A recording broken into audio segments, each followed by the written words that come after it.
The laburnum chalk, a poem compose by Ted Hugh. ये Hughes नहीं है, हाँ, Ted Hugh. Ted Hugh is a poet who is widely known for his symbols taking from nature। प्रकृति से कुछ symbols लेकर के अपनी बात को कहने में कुछ कवियों को बहुत महारत हासिल होती है। इसमें एक नाम है रॉबर्ट फ्रॉस्ट का, एक नाम है टेड ह्यू का। टेड ह्यू एनिमल इमेजरी खूब यूज करते हैं। Animal imagery, natural imagery. Imagery क्या होती है? इमेजरी वो इमेजेस होते हैं जो आपके सामने प्रस्तुत किए जाएं या जिनके बारे में बात की जाए, केवल वो शब्द आपके सामने बोला जाए और दिमाग में एक खाका बन जाए, एक पिक्चर क्रिएट हो जाए, वो होती है इमेजरी। इमेजरी कई तरह की होती है, ऑडिटरी होती है, विजुअल होती है। जैसे अभी मैं बात करूं, फील करो द फ्रेग्रेंस ऑफ रोज, गुलाब की खुशबू पहुंची नाक में।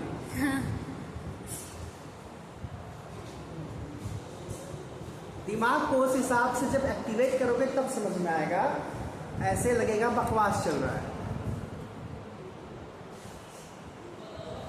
फील करो तुम ऐसी जगह पर बैठे हो, चारों तरफ हरियाली है, चारों तरफ पौधे लहलहा रहे हैं, हरे हरे पौधे, और उसमें कहीं एक नील गाय नजर आ रही है पौधों के बीच।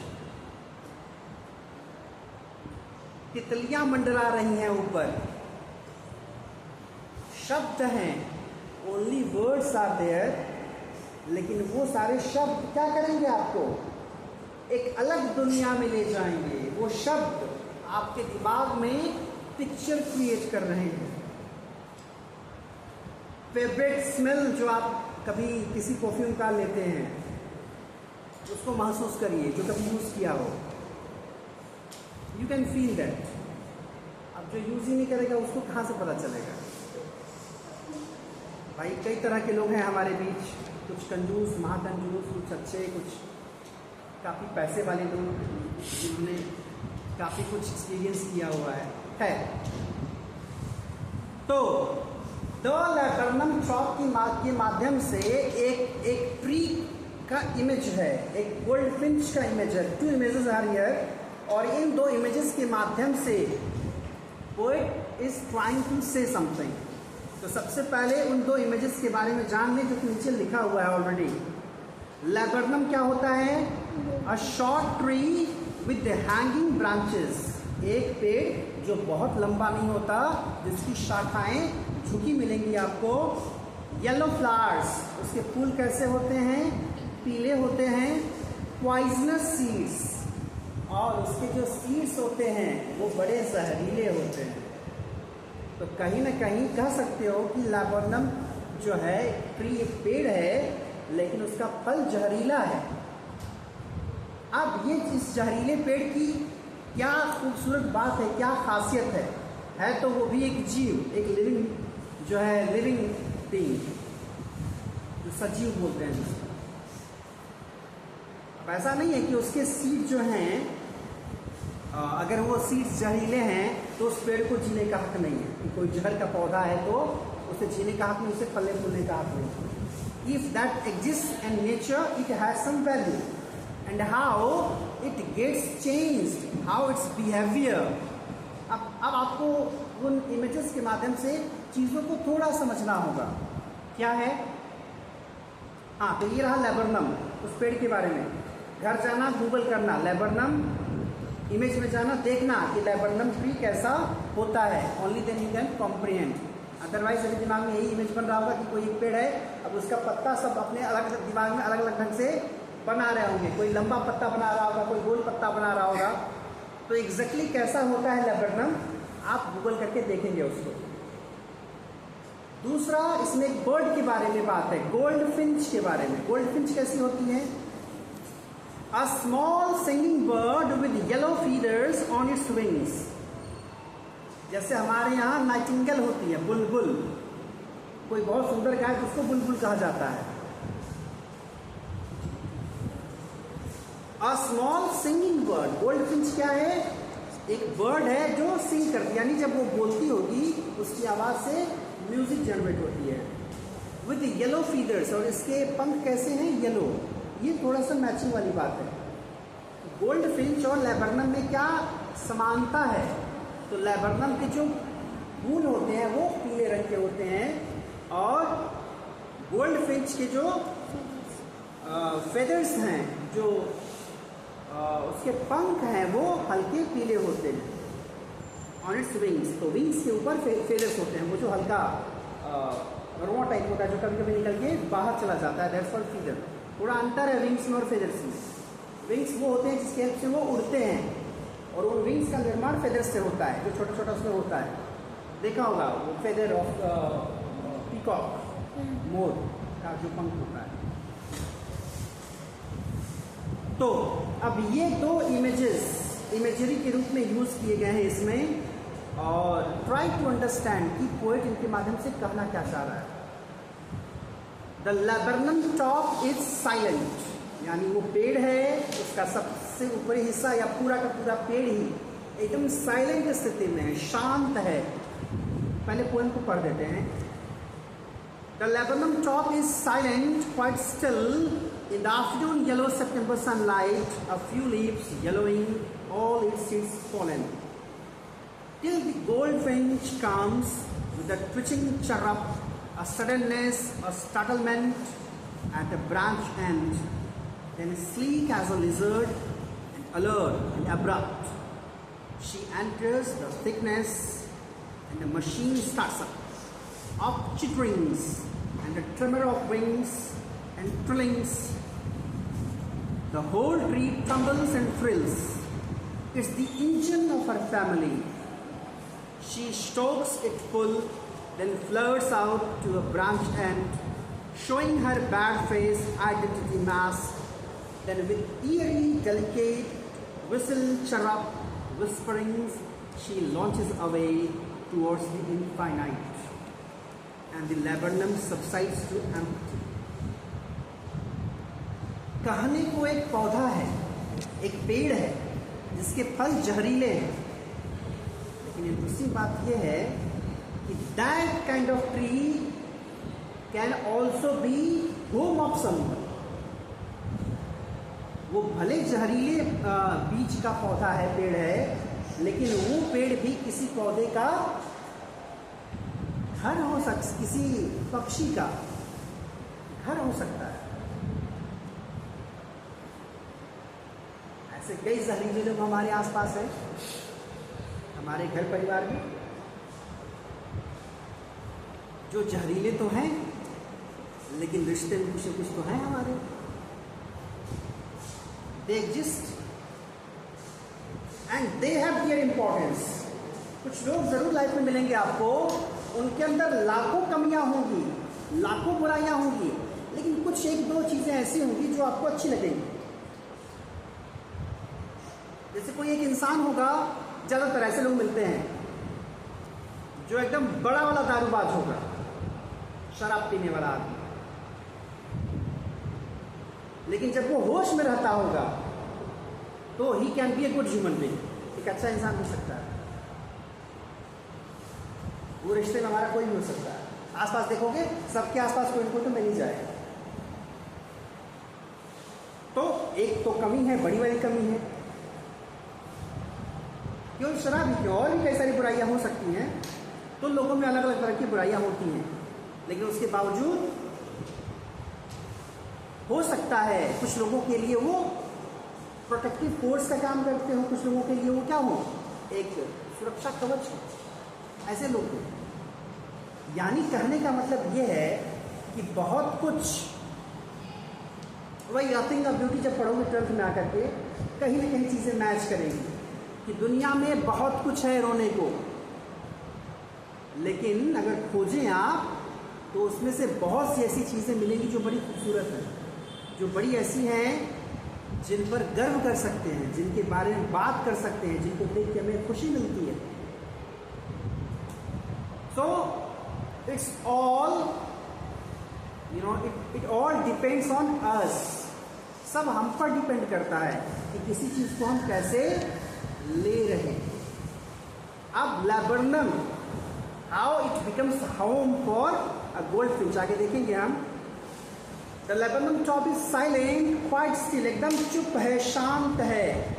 इन the afternoon yellow September sunlight, सितंबर संयोग देखिए, we are studying this in September, है ना. सिलेबस में इसी ढंग से जो है मैनिफेस्टेड है. सितंबर आ गया, टेक्स्ट आ गया हमारे सामने. तो सितंबर की सनलाइट में, वो सनलाइट भी कैसी है, हल्की, हल्का सनलाइट कैसी है, पीलापन लिए हुए हल्के गोल्डन टाइप में. इन the afternoon yellow September sunlight, a few leaves yellowing, और उस सनलाइट में ऑब्वियस है कि ये लैबर्नम टॉप कहाँ के सितंबर की बात हो रही है, इंग्लैंड के. Place where ted you belongs, जहाँ के वो हैं.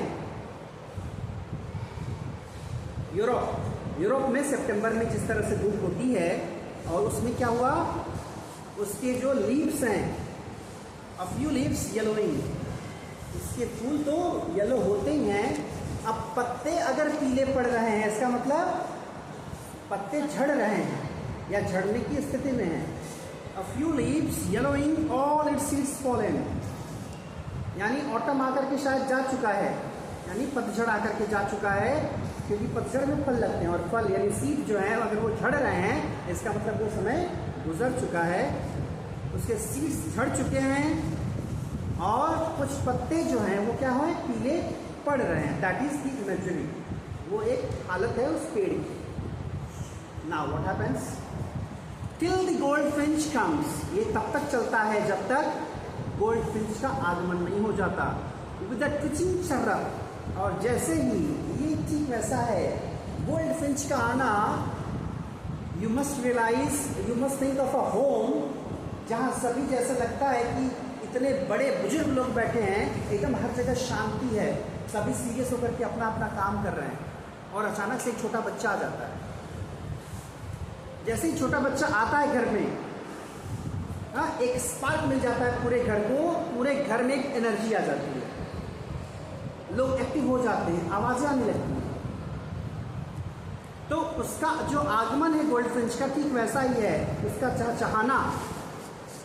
अ twitching chirrup, a suddenness, a settlement at a branch end, और जैसे ही ऑब्वियस है कि वो पक्षी आएगा, कहीं भी ब्रांच है तो ब्रांच पे आके जब बैठेगा, तो जो सब कुछ शांत था, क्या होगा, ब्रांच में एक वो ब्रांच हिलना शुरू हो जाएगा, और जब ब्रांच हिलेगा तो अल्टीमेटली पत्ते भी हिलेंगे. मतलब जो सब कुछ स्टेशनरी सा था, रुका हुआ सा था, अचानक से क्या होगा, मूवमेंट आ जाता है वहां पर. Then sleek as a lizard and alert and abrupt, और कौन, वो गोल्डफिंच किस तरह से है, लिजर्ड की तरह. कैसे, तुम लिजर्ड चौकन्ना होते हैं, जो छिपकली होती है. कभी आप उस कमरे में जाए जहाँ की छिपकली है, वो चुपचाप शांत रहती है, लेकिन जैसे उसको आग मिलता है, कैसे वो अलर्ट होकर के भागती है. तो that kind of thing is there with the goldfinch. Sleek as lizard, ये एज जो है यहाँ पर सिमिली का यूज किया है, तुलना किया है, ठीक है, उपमा अलंकार. Sleek as lizard and alert and abrupt, और कैसा, एकदम अलर्ट, और अपने आप में एक अजनबी व्यवहार के साथ.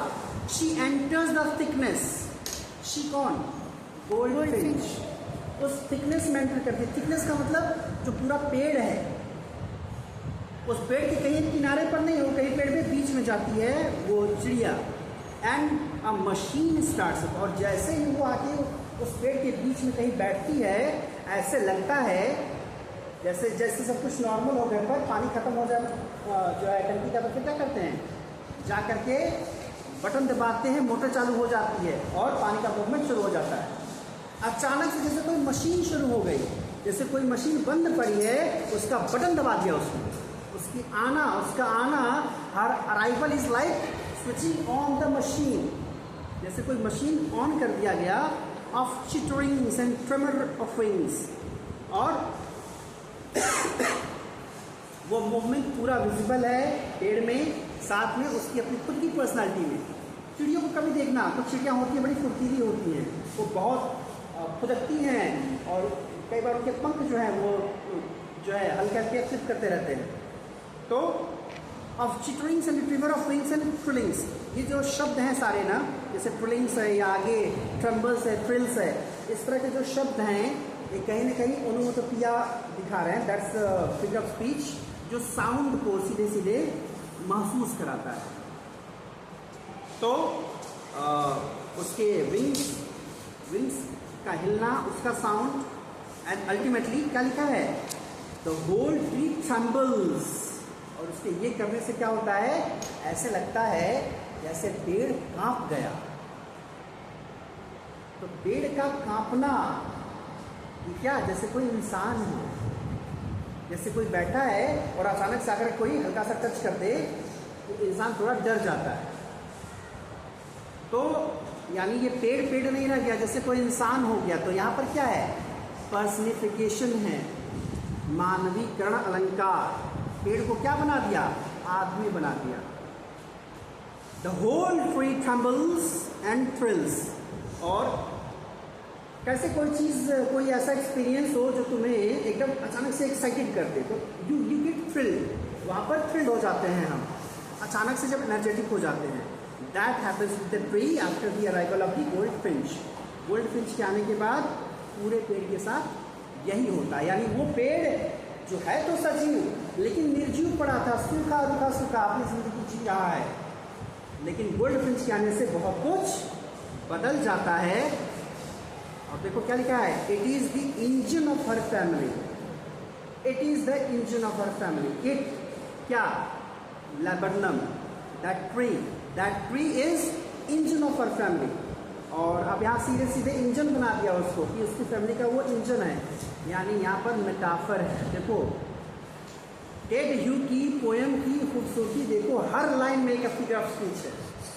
You will have to identify, metaphor का यूज किया कि ये ट्री जो है उसके परिवार के लिए इंजन का काम करता है। इंजन का काम का मतलब, इंजन क्या होता है, किसी मशीन से इंजन बाहर निकाल दो, ट्रेन उतनी बड़ी होती है, इंजन निकाल दो, कबाड़ा हो जाएगा सब कुछ।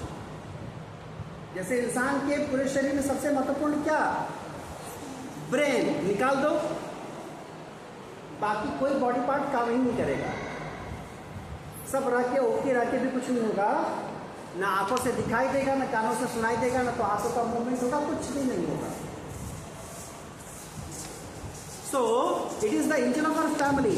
और इस तरह से उस बर्ड के लिए this particular tree is the engine of our family. She stalks it full then floats out to branching. और इसलिए एक तरह से उसका जो घर है, जब वो, जैसे हम लोग कभी जाते हैं, अगर बहुत समय के बाद घर जाना हुआ तो मन करता है कि आस पास घूम करके, या घर में अगर कई सारे कमरे हैं तो कुछ नहीं देखना, कुछ नहीं पूछना, लेकिन एक बार मन करता है कि घूमकर सब देखें, कहाँ चीज़ कैसी है, उसको महसूस कर लें। जिसके खेत बाग बगीचे हैं वो खेतों में जाना चाहता है। तो वैसे ही वो गोल्ड फिश जब आती है तो अलग अलग जगह पर जो है फुदकते फुदकते वो क्या करती है, वो पहुंचती है उसके हर कोने में। शोइंग हर बैड फेस आइडेंटिटी मास्क। और हर जगह जैसे जा करके वो अपना चेहरा दिखाना चाहती हो, यानी अपनी प्रेजेंस हर जगह अपनी जो है विजुअलाइज कराना चाहती हो, या उसको अपनी क्या कहेंगे, अपनी उपस्थिति दर्ज कराना चाह रही हो। और फिर क्या होता है, और फिर जैसे कभी देखा है श्रीक करते हुए कभी कुछ चिड़ियाँ जो हैं अचानक तेज आवाज करके फिर उड़ जाती हैं। So that is eerie delicate whistle chirrup whisperings. Ultimately ये सब करने के बाद फिर क्या करती है वो चिड़िया, तेज आवाज करते हुए शी लॉन्चेस अवे। अब ये चिड़िया भी क्या हो गई, ये चिड़िया भी जैसे कोई एरोप्लेन हो, एरोप्लेन या रॉकेट लॉन्च होता है ना, रॉकेट लॉन्च होता है, अचानक से ऊपर चला जाता है, वहाँ से फिर वो निकलती है और वो उड़ जाती है चिड़िया टूवर्ड्स दी इनफाइनाइट, इनफाइनाइट यानी towards the sky. And laburnum subsides to empty, और फिर जो है वो लेबरनम